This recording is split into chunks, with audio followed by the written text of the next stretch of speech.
చింపివేయవద్దు, ఆ పత్రికలు పాడవేయొద్దండి. ప్రభు యొక్క మాటలు ఆ పత్రికలు ముద్రించి మీ కొరకు ప్రతి ఇంటికి అందించడం జరుగుతూ ఉన్నది. ప్రియులారా, ప్రభువు యేసుక్రీస్తు వారి గురించి కొన్ని సంగతులు తెలియజేయడం నిమిత్తమై దేవాది దేవుడు మీ మధ్యలోనికి నడిపించుచున్నాడు. ప్రభువు యేసుక్రీస్తు వారి గురించి దేవుని పరిశుద్ధ గ్రంథమైన బైబిల్ ఈ విధముగా సాక్ష్యం ఇస్తూ ఉన్నది. పాపులను రక్షించుటకు క్రీస్తు యేసు లోకమునకు వచ్చిన వాక్యము నమ్మదగినదియు పూర్ణ అంగీకారమునకు యోగ్యమునై ఉన్నదని దేవుని పరిశుద్ధ గ్రంథమైన బైబిల్ సాక్ష్యమిస్తూ ఉన్నది. అవును ప్రియులరా, ఎవరు పాపులు అని మనం ఆలోచన చేస్తే ఏ భేదమును లేదు.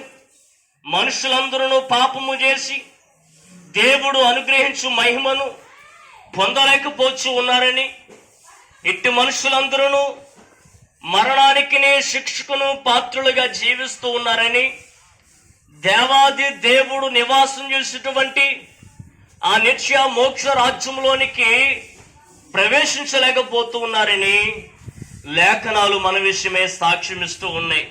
అవునండి, ఇందును బట్టి దేవాది దేవుడైన యేసుక్రీస్తు వారు 2025 సంవత్సరాల క్రితము ప్రపంచానికి నడుబొడ్డైన ఇజ్రాయేల్ అనబడిన దేశములో కన్యక గర్భము గుండా నరవతారిగా ఈ లోకములోనికి దిగవచ్చాడు. ఆయన 33.5 సంవత్సరాలు జీవించి 3.5 సంవత్సరాలు మానవ అతీతమైన ఎన్నో గొప్ప కార్యాలను, అద్భుతాలను, సూచక క్రియలను చేసి తనలోని దైవత్వాన్ని ఈ లోకానికి బయలుపరిచున్నాడు. అవును ప్రియులరా, ఒకనొక సమయమున శరీరం అంతా గాయములతో నిండి ఉన్నటువంటి ఒక కుష్ఠరోగి యేసుక్రీస్తు వారి యొద్దకు వచ్చి ఈ విధముగా అడిగి ఉన్నాడు, ప్రభు, నీకిష్టమైతే నన్ను శుద్ధినిగా చేయగలవని అడిగి ఉన్నాడు. ఆ యొక్క సమయమున యేసుక్రీస్తు వారు చేయి చాపి వారిని ముట్టి, కుమారుడా, నాకిష్టమే, నువ్వు శుద్ధుడు కమ్మని చెప్పగా వెంటనే ఒక వ్యక్తి ఆరోగ్యకరమైన అవయవములు కలిగిన వ్యక్తిగా మారిపోయి ఉన్నాడు. ఆ రోగము నుంచి విడుదల పొంది ఉన్నాడు. ప్రియులరా, అప్పటి వరకు ఆ వ్యక్తి తన కుటుంబానికి, తన యొక్క బంధువులకు, తన స్నేహితులకు, తన యొక్క సమాజానికి వెలివేయబడిన వాడిగా దూరముగా ఎక్కడో ఒంటరిగా జీవిస్తూ మరణము కొరకు ఎదురు చూసేటువంటి జీవితాన్ని వ్యక్తి కలిగి ఉన్నాడు. అయితే ఎప్పుడైతే యేసుక్రీస్తు వారి చెంతకు ఆ వ్యక్తి చేరి ఉన్నాడో వెంటనే ఆ వ్యక్తి జీవితం మారిపోయి ఉన్నది. ఆ వ్యక్తి శరీరము భౌతికంగా మారిపోయి ఉన్నది. వెంటనే ఆ వ్యక్తి తన యొక్క కుటుంబానికి, స్నేహితులకు, తన యొక్క సమాజంలోనికి మన వ్యక్తి చేరడం జరిగింది. అయితే ప్రియులరా, సర్వ మానవాళిని కూడా పాపం అనేటువంటి వ్యాధి పట్టి పీడిస్తూ ఉన్నది. ఈ పాపం అనేటువంటి వ్యాధి కంటికి కనబడదు. దేవుని లేఖనాలు చెప్తున్నవి, మనుషుని హృదయము ఘోరమైన వ్యాధితో నిండి ఉన్నదని దేవుడు హెచ్చరిస్తూ ఉన్నాడు.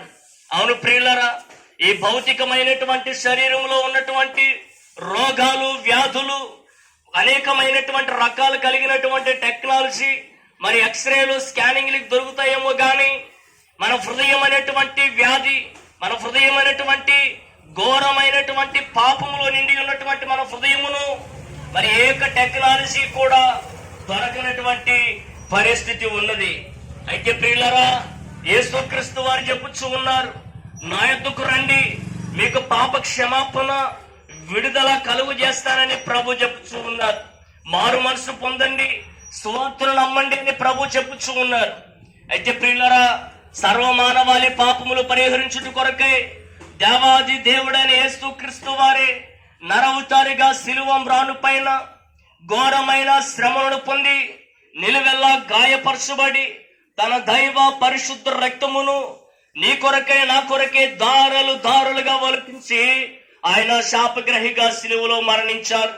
ఆయన మరణించి సమాధి చేయబడి తిరిగి సజీవులుగా మృతులలోంచి లేచి పరలోక రాజ్యానికి వెళ్ళారు. ప్రియులారా, ప్రభు చెప్తూ ఉన్నారు, నేనే మార్గమును సత్యమును జీవమును, నా ద్వారా తప్ప ఎవరును తండ్రి యొద్దకు రాలేరని చెప్పుచూ ఉన్నారు. అవును ప్రియులారా, మన గ్రామానికి మన ప్రాంతానికి రావటానికి అనేకమైనటువంటి మార్గాలు ఉండవచ్చును. మన రామచంద్రపురం గ్రామానికి రావడానికి అనేకమైనటువంటి దారులు ఉండవచ్చును. కానీ పరలోక రాజ్యానికి నజరేయుడైన యేసుక్రీస్తు ఒక్కడే అని మార్గం అని మేము తెలియజేస్తూ ఉన్నాం. తండ్రి యొద్దకు ప్రభు అయినటువంటి యేసుక్రీస్తు యొక్క మార్గము ఒక్కటే అని తెలియజేస్తూ ఉన్నాం. ఈ మాటలు వింటున్న ప్రియులారా, ఇట్టి ప్రభు యేసుక్రీస్తు వారిని ఎందరైతే తమ స్వంత రక్షకునిగా ప్రభువుగా దేవునికి అంగీకరిస్తూ విశ్వసిస్తూ ఉన్నారో వారు ఎట్టి కర్మ పరులైనను యేసుక్రీస్తునందలి విమోచనము ద్వారా ఉచితముగా నీతిమంతులుగా తీర్చబడుచు ఉన్నారు. కాబట్టి ప్రియులారా, సిద్ధపడండి, ప్రభు చెంతకు చేరండి. ప్రభునందు సర్వ మానవాళికి అనుగ్రహింపడిచిన పాప క్షమాపణను అంగీకరించి పునరుద్ధానమును పొంది నిత్య జీవాన్ని స్వతంత్రించుకుని సదా ఆయనతో జీవించాలని ఈ కొద్ది మాటలు తెలియజేస్తూ ఉన్నాం. దేవుడు మీ అందరినీ దీవించును గాక. ఆమేన్. మన ప్రాంతం క్షేమం కొరకు